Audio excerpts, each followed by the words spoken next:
Morning and welcome to America's Home Cooking. I have Tilapia here. I have the flour that I've been collecting, which I always talk about, and I am going to add into my fish. I am going to add a seafood seasoning. I know I'm going to have to make a whole video on all these seasonings so you can see what I have. Now I'm going to sprinkle this onto fillets. I have already put buttermilk in the fillets.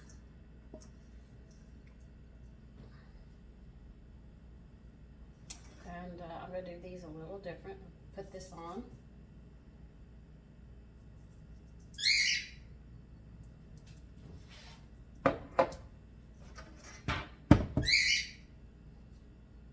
I'm going to flour them and put them on a rack to dry some.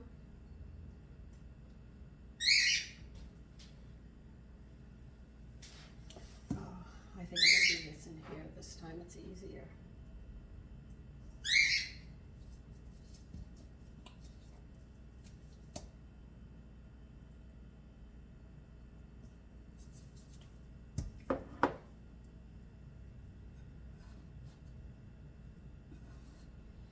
I wanted to use yogurt, but like I said, I have to make yogurt again. The weather's not right yet. Now, one of these fillet per person is a lot of protein, so it's not like you won't be getting your protein. You don't have to have 2 or 3 of these. This will take care of it.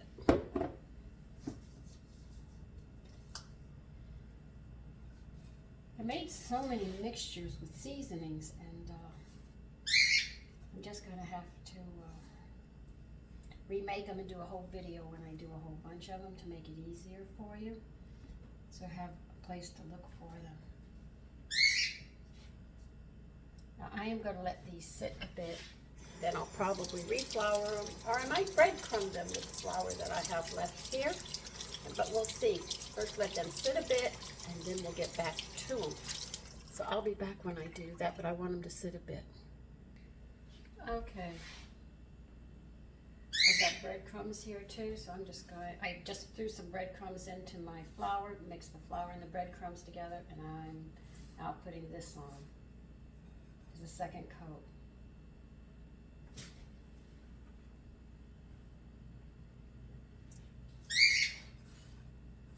Now the breadcrumbs I'm using are darker because I used my whole grain bread. I dried it, basically toasted it, and then grated it.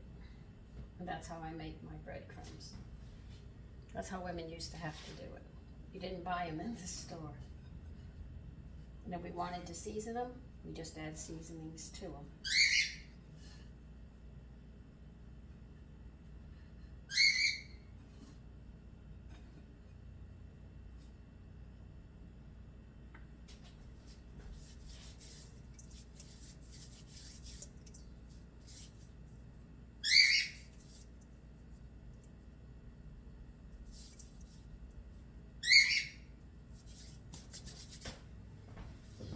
Now the biscuits I made this morning I'm going to serve with these fish fillet, and I'm going to serve Swiss chard with it.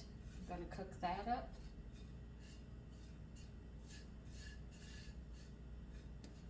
I think that will be a nice dinner.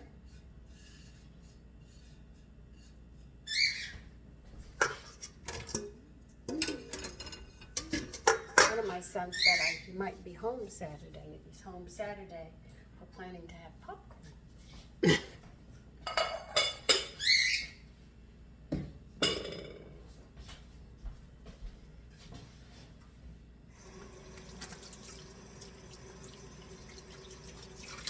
And yes, I make popcorn the old way. I get the corn oil, my popcorn popper, measure out my popcorn and do it the hard way. As you would say, instead of just getting a container, putting it in and just putting it in the microwave or something, I actually do it the way I was taught.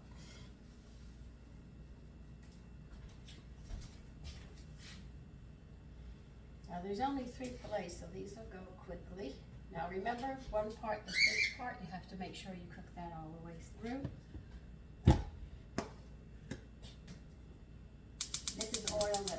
used.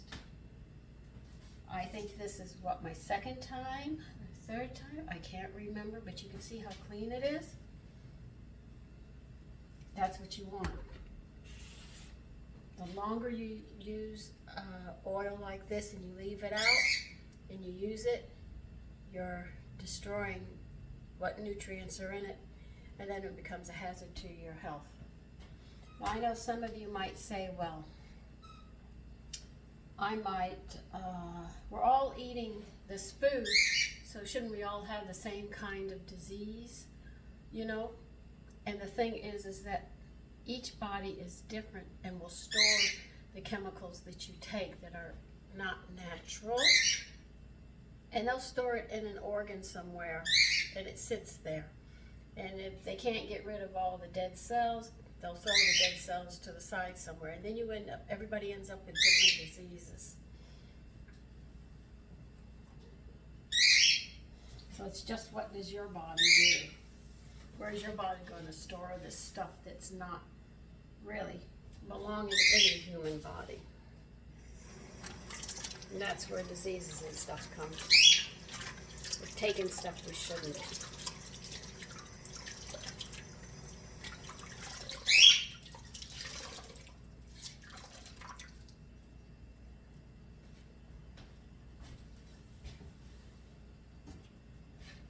That's hot.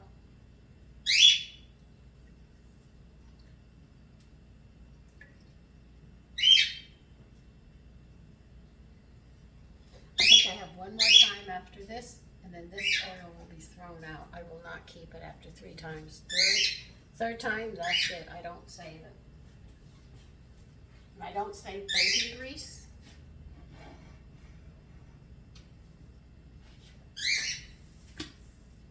So I know a lot of people in the South save their bacon grease. They put it on the back of the stove between the burners. You have 2 burners, set it right there, they leave it there. A lot of people don't put it in the refrigerator. It's very unhealthy. It's like any other oil if you use it too much.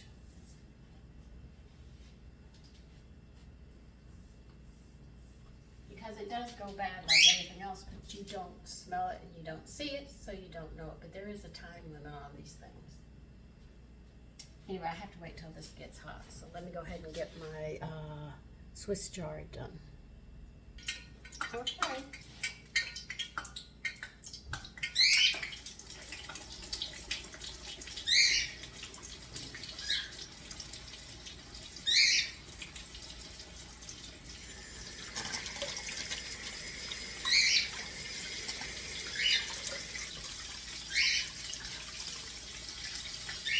Say that's going to town, isn't it? Oh my Lord.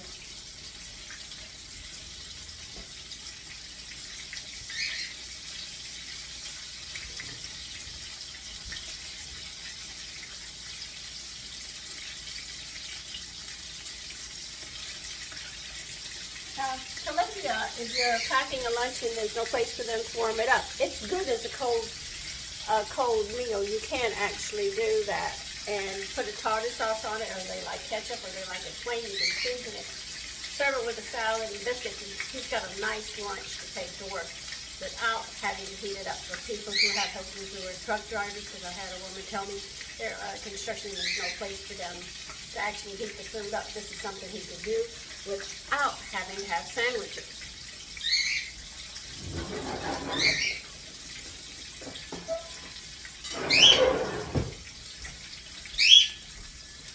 Shrimp deviled eggs are another one, or caviar eggs, or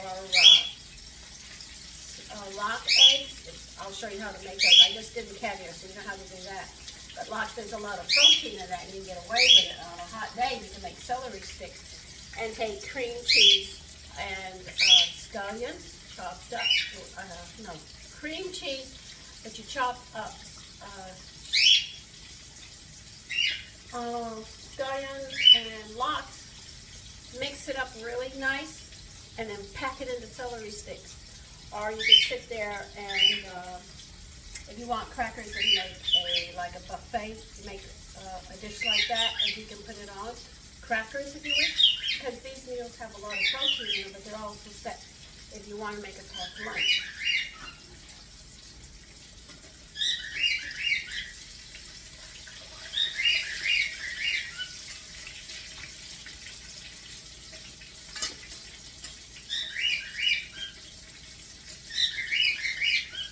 Oh, this looks unusual. I'll bring it over here so you can see it better.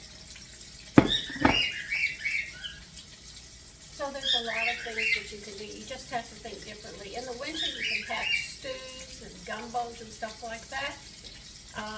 Meatloaf is a nice dish that you can make.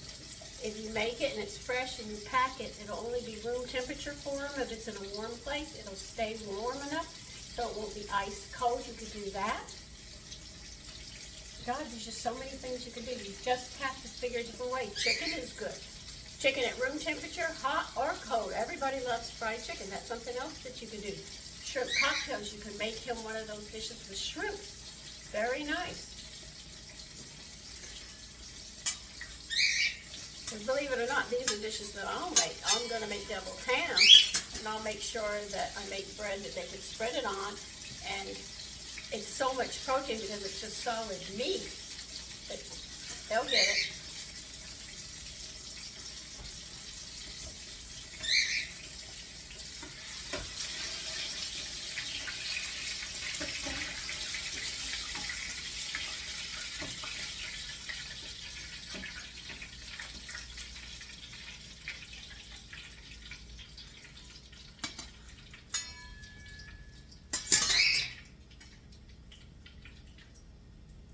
Now you see why I did two. I did a flouring after the buttermilk, and then I added breadcrumbs to the rest of the flour that was there, and I put the seasonings up against the chicken. I mean the fish. Yeah, I was talking about fried chicken, I don't want to say that. So there's always get creative with what you're doing. As soon as you think I'm going to take a shortcut or something easy, that's when you lose all of the creativity of things that you can do to pack lunches for husbands or children, and there's no place for the food to warm up. You just have to be very, very creative in the things that you want to give them. Think of meals that you can serve that are cold and things like that. Sometimes I take roast beef and I'll thin slice it, and I can roll it with cheese, and I make rolls in them and stick a toothpick in it. And, well, they look like a cigar with a toothpick through. And that's a lot of protein. And you can serve vegetables with that. And they're fine with that. They can eat and get it.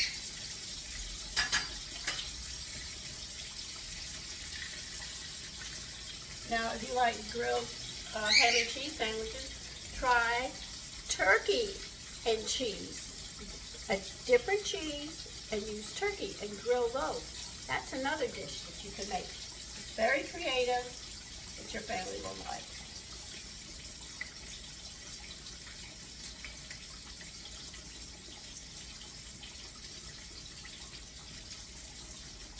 And these aren't expensive dishes that I talk about, but they are dishes to help you to feed your family and make sure they get that protein. Because most people think, well, if there's no place to heat the food up or buy it, I'll just make sandwiches. That's just a shortcut. I do make sandwiches, don't think I don't. But I don't make a little sandwich. Well, I guess you've seen my sandwiches are like that. We're going to eat sandwiches. We want to eat sandwiches. We don't play around with it. And men will get tired of eating the same thing. So you do have to stay creative. And don't think that you can't sit there and you make muffins and he has a coffee break. If you put a muffin or two in there, he would love to snack on that with his coffee. He wouldn't want to sit there and go buy a donut or something. Well, if you make the donuts, he definitely eat that. So see, you can actually feed him just like he's at home. You just have to think about how you're going to pack it. Now, if you give him a piece of pie, the only way I can pack it, and I show you how I do it, I have to crumble wax paper all the way around underneath and the sides. Then I put that pie in there, and then I carefully make sure there's crumbled wax paper around that cup that I've made, that serving, and then very carefully lay wax paper crumbled up on top of it. And I snap the lid on, then I shake it to see if it moves. If it doesn't move, I have it stabilized.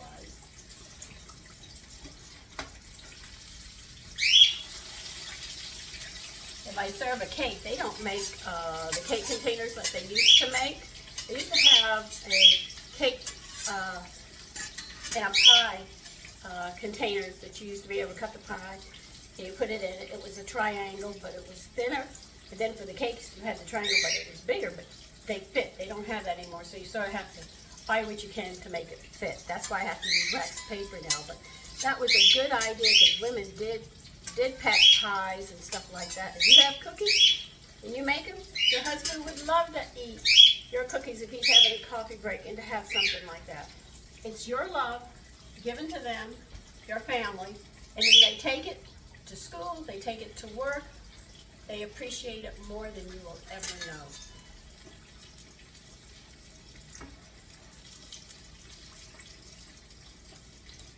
It smells so good. You're not here to smell it. Just take my word, it does smell good. I got grease over here.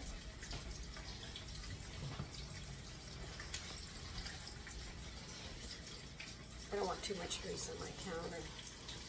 It's bad enough I'm cleaning. Haven't gotten to the kitchen yet, but I'm working my way here, slowly but steadily.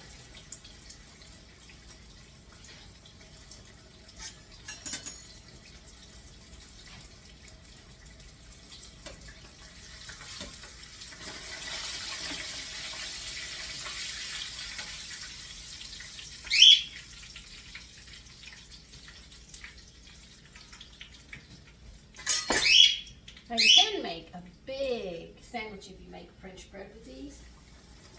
Believe you me, with cream of tartar on it, it's a big sandwich, but it's so good. It really is. And if you have different mustards, because I have, let's see, I have ale, peach and, ale and peach. I have honey mustard and I have Dijon mustard. I've made all three. So I have 3 different mustards in the house.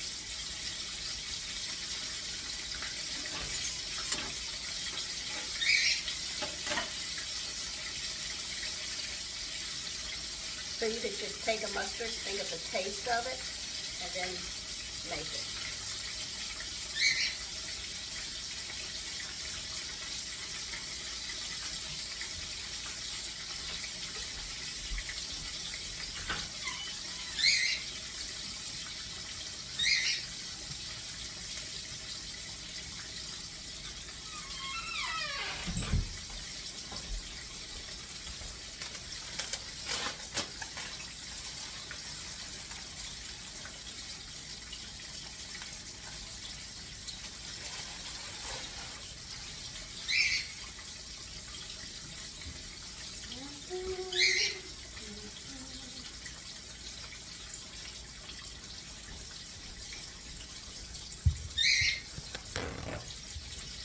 Just giving you some ideas.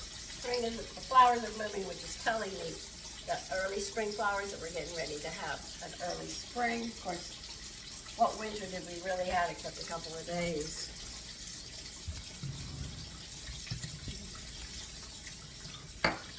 So just giving you a heads up on some things you can do for your loved ones.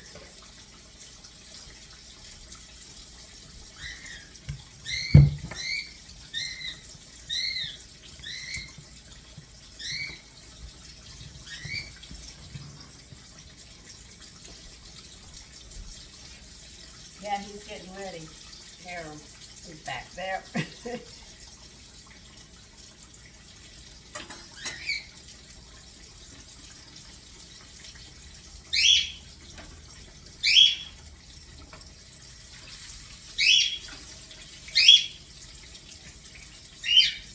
Well, I will be back when I finish this last one to show you what it looks like. Okay, here it is, the Tilapia fillets. Now, I know they look, somebody will probably say they're burnt, but they aren't. It's just that my breadcrumbs were dark and they weren't light when I started. So when I brown them, they get a little darker than normal.